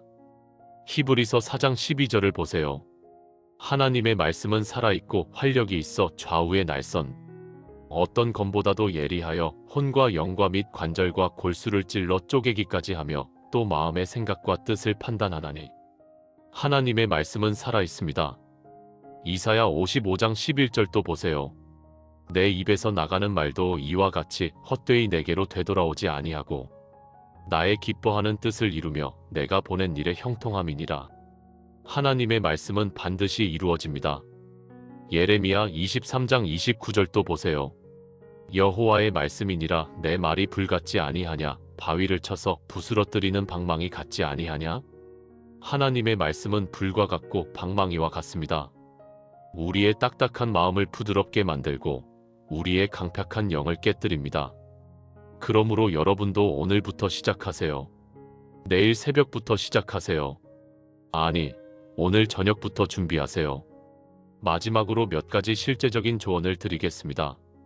첫째, 완벽하지 않아도 괜찮습니다. 처음에는 매일 하기 힘들 수 있습니다. 어떤 날은 늦잠을 자서 못할 수도 있습니다. 어떤 날은 너무 피곤해서 건너뛸 수도 있습니다. 괜찮습니다. 자책하지 마세요. 다음 날 다시 시작하면 됩니다. 잠언 24장 16절을 보세요. 무릇 의인은 7번 넘어져도 다시 일어나려니와 악인은 재앙으로 말미암아 엎드러지느니라. 넘어져도 다시 일어나면 됩니다. 둘째, 너무 부담 갖지 마세요. 매일 새벽 4시에 일어나서 1시간 동안 기도해야 한다고 생각하면 부담스럽습니다. 그렇게 할 필요 없습니다. 20분만 투자하세요. 20분이면 충분합니다. 시편 51편 낭독하고 짧게 기도하고 하루를 시작하는 것, 그것으로 충분합니다. 셋째, 다른 사람과 비교하지 마세요.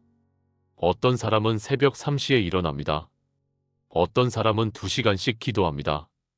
그것은 그 사람의 은혜입니다. 여러분은 여러분의 은혜대로 하세요.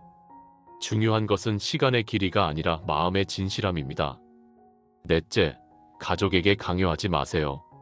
여러분이 시작했다고 해서 남편이나 아내나 자녀들에게 강요하지 마세요. 먼저 여러분이 변화되는 모습을 보여주세요. 그러면 가족들이 자연스럽게 관심을 갖게 될 것입니다. 당신도 해봐요라고 강요하는 것보다 여러분의 변화된 모습이 더 강력한 증거입니다. 다섯째, 기록하세요. 노트를 하나 준비해서 매일 간단히 기록하세요. 오늘 어떤 구절이 마음에 와닿았는지, 어떤 깨달음이 있었는지, 무엇을 기도했는지 간단히 적으세요. 나중에 그 노트를 보면 여러분이 얼마나 성장했는지 알 수 있을 것입니다. 여섯째, 공동체를 활용하세요. 가능하다면 같은 마음을 가진 성도들과 함께 하세요. 함께 새벽 기도를 하거나 적어도 서로 격려하고 기도해 주세요. 전도서 4장 9절에서 10절을 보세요. 두 사람이 한 사람보다 나음은 그들이 수고함으로 좋은 상을 얻을 것임이라. 혹시 그들이 넘어지면 하나가 그 동물을 붙들어 일으키려니와 홀로 있어 넘어지고 붙들어 일으킬 자가 없는 자에게는 화가 있으리라. 함께하는 것이 더 좋습니다. 일곱째, 인내하세요. 변화는 하루아침에 일어나지 않습니다. 며칠 해보고 아무 변화가 없네라고 포기하지 마세요. 적어도 한 달은 해보세요. 대부분의 경우 2주에서 3주 사이에 변화가 시작됩니다. 하지만 어떤 경우는 더 오래 걸릴 수도 있습니다. 포기하지 마세요. 갈라디아서 6장 9절을 보세요. 우리가 선을 행하되 낙심하지 말지니 포기하지 아니하면 때가 이름에 거두리라. 포기하지 않으면 반드시 거둡니다. 여덟째, 감사하세요. 작은 변화라도 감사하세요. 오늘은 평소보다 30분 일찍 일어났어요.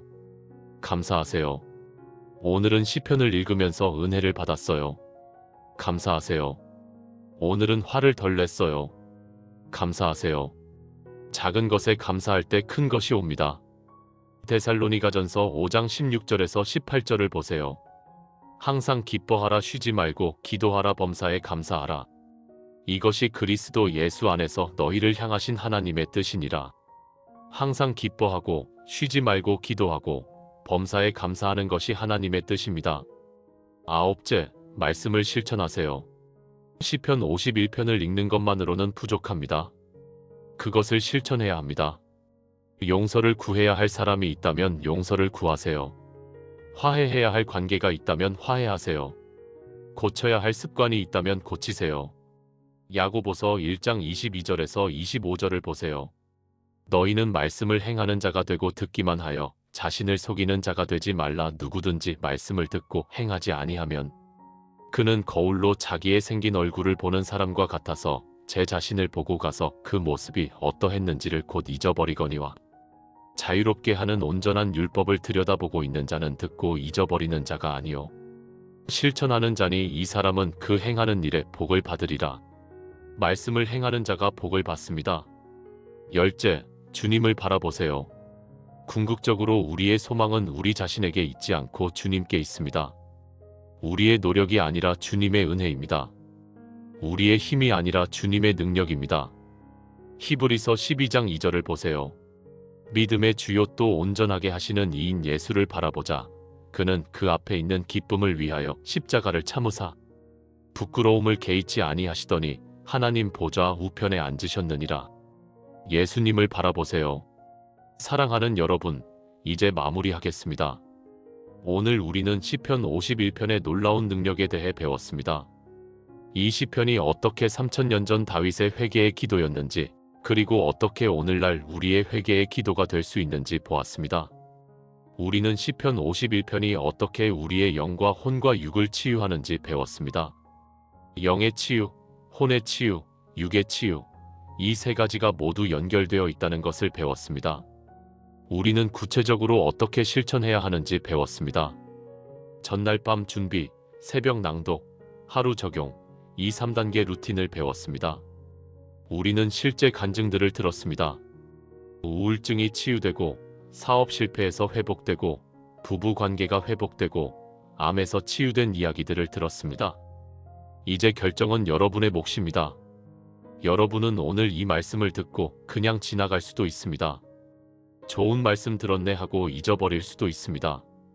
하지만 여러분이 정말로 변화를 원한다면, 정말로 치유를 원한다면, 정말로 회복을 원한다면 오늘부터 시작하세요. 내일 새벽부터 시작하세요. 알람을 맞추세요. 성경을 준비하세요. 그리고 시편 51편을 큰 소리로 낭독하세요. 처음에는 힘들 것입니다. 처음에는 감동이 없을 수도 있습니다. 하지만 포기하지 마세요. 계속하세요. 일주일, 2주일, 한 달, 석 달 계속하세요. 그러면 여러분은 변화를 경험하게 될 것입니다. 작은 변화부터 시작해서 점점 더 큰 변화를 경험하게 될 것입니다. 여러분의 영이 살아날 것입니다. 여러분의 혼이 치유될 것입니다. 여러분의 육체가 강건해질 것입니다. 무엇보다 여러분은 하나님과의 관계가 회복되는 것을 경험하게 될 것입니다. 하나님이 더 이상 멀리 계신 분이 아니라 가까이 계신 분이 되실 것입니다. 기도가 형식이 아니라 진정한 대화가 될 것입니다. 예배가 의무가 아니라 기쁨이 될 것입니다. 여러분, 지금이 바로 그 시작의 때입니다. 더 이상 미루지 마세요. 나중에, 다음에, 언젠가가 아니라 지금입니다. 오늘입니다. 히브리서 3장 7절에서 8절을 보세요. 그러므로 성령이 이르신 바와 같이 오늘 너희가 그의 음성을 듣거든 노하심을 격동하여 광야에서 시험하던 때와 같이 너희 마음을 완고하게 하지 말라. 오늘 그의 음성을 들으세요. 고린도후서 6장 2절도 보세요. 보라 지금은 은혜 받을 만한 때요 보라 지금은 구원의 날이로다. 지금이 바로 그때입니다. 여러분, 제가 마지막으로 기도하겠습니다. 함께 기도하겠습니다. 사랑하시는 하나님 아버지, 오늘 이 시간 말씀을 듣는 모든 분들을 축복해 주시옵소서. 이 말씀이 단순히 귀로 듣고 지나가는 말씀이 아니라 마음에 새겨지고 삶으로 실천되는 말씀이 되게 해 주시옵소서. 하나님 아버지, 오늘 이 말씀을 듣는 분들 중에 지금 고통 가운데 있는 분들이 있습니다. 우울증으로 고생하는 분들이 있습니다. 불면증으로 시달리는 분들이 있습니다. 질병과 싸우고 있는 분들이 있습니다. 가족 문제로 힘들어하는 분들이 있습니다. 경제적 어려움을 겪고 있는 분들이 있습니다. 하나님 아버지, 이 모든 분들을 불쌍히 여겨주시옵소서. 주의 인자를 따라 은혜를 베푸시며 주의 많은 긍휼을 따라 그들의 죄악을 지워주시옵소서. 우슬초로 그들을 정결하게 하사 정하게 하시고 씻어주사 눈보다 희게 하여 주시옵소서. 하나님 아버지, 그들 속에 정한 마음을 창조하시고 그들 안에 정직한 영을 새롭게 하여 주시옵소서. 그들을 주 앞에서 쫓아내지 마시며 주의 성령을 그들에게서 거두지 마시옵소서. 주의 구원의 즐거움을 그들에게 회복시켜 주시고 자원하는 심령을 주사 그들을 붙드시옵소서.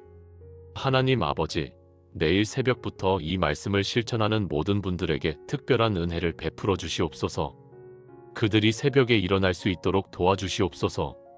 그들이 시편 51편을 낭독할 때 성령께서 함께 하셔서 깨달음을 주시고 감동을 주시고 변화를 주시옵소서. 하나님 아버지, 일주일 후, 한 달 후, 석 달 후, 1년 후, 이 모든 분들이 완전히 새로운 사람이 되어 있게 해주시옵소서. 그들의 영이 살아나고 그들의 혼이 치유되고 그들의 육체가 강건해지게 해주시옵소서. 하나님 아버지, 무엇보다 그들이 주님과의 관계를 회복하게 해주시옵소서. 그들이 주님을 더 깊이 알고 주님을 더 사랑하고 주님을 더 기쁘시게 하는 삶을 살게 해주시옵소서. 하나님 아버지, 이 모든 것이 우리의 힘이 아니라 주님의 은혜로 되는 것임을 고백합니다. 우리의 의가 아니라 주님의 의로 되는 것임을 고백합니다. 우리의 공로가 아니라 주님의 공로로 되는 것임을 고백합니다. 그러므로 모든 영광을 주님께 돌립니다. 모든 찬송을 주님께 드립니다. 모든 경배를 주님께 올려드립니다. 이 모든 말씀, 우리 주 예수 그리스도의 이름으로 기도하옵나이다. 아멘. 여러분, 하나님께서 여러분을 축복하시기를 원합니다. 하나님의 은혜가 여러분과 함께 하시기를 원합니다. 하나님의 평강이 여러분의 마음과 생각을 지키시기를 원합니다. 민수기 6장 24절에서 26절의 축복을 선포합니다. 여호와는 내게 복을 주시고 너를 지키시기를 원하며 여호와는 그의 얼굴을 내게 비추사 은혜 베푸시기를 원하며 여호와는 그 얼굴을 내게로 향하여 드사 평강 주시기를 원하노라. 고린도후서 13장 13절의 축복도 선포합니다. 주 예수 그리스도의 은혜와 하나님의 사랑과 성령의 교통하심이 너희 무리와 함께 있을지어다. 여러분, 내일 새벽에 만납시다. 시편 51편 앞에서 만납시다. 그리고 함께 하나님의 은혜를 경험합시다. 하나님께서 여러분을 사랑하십니다. 저도 여러분을 사랑합니다. 주님의 이름으로 축복합니다. 아멘.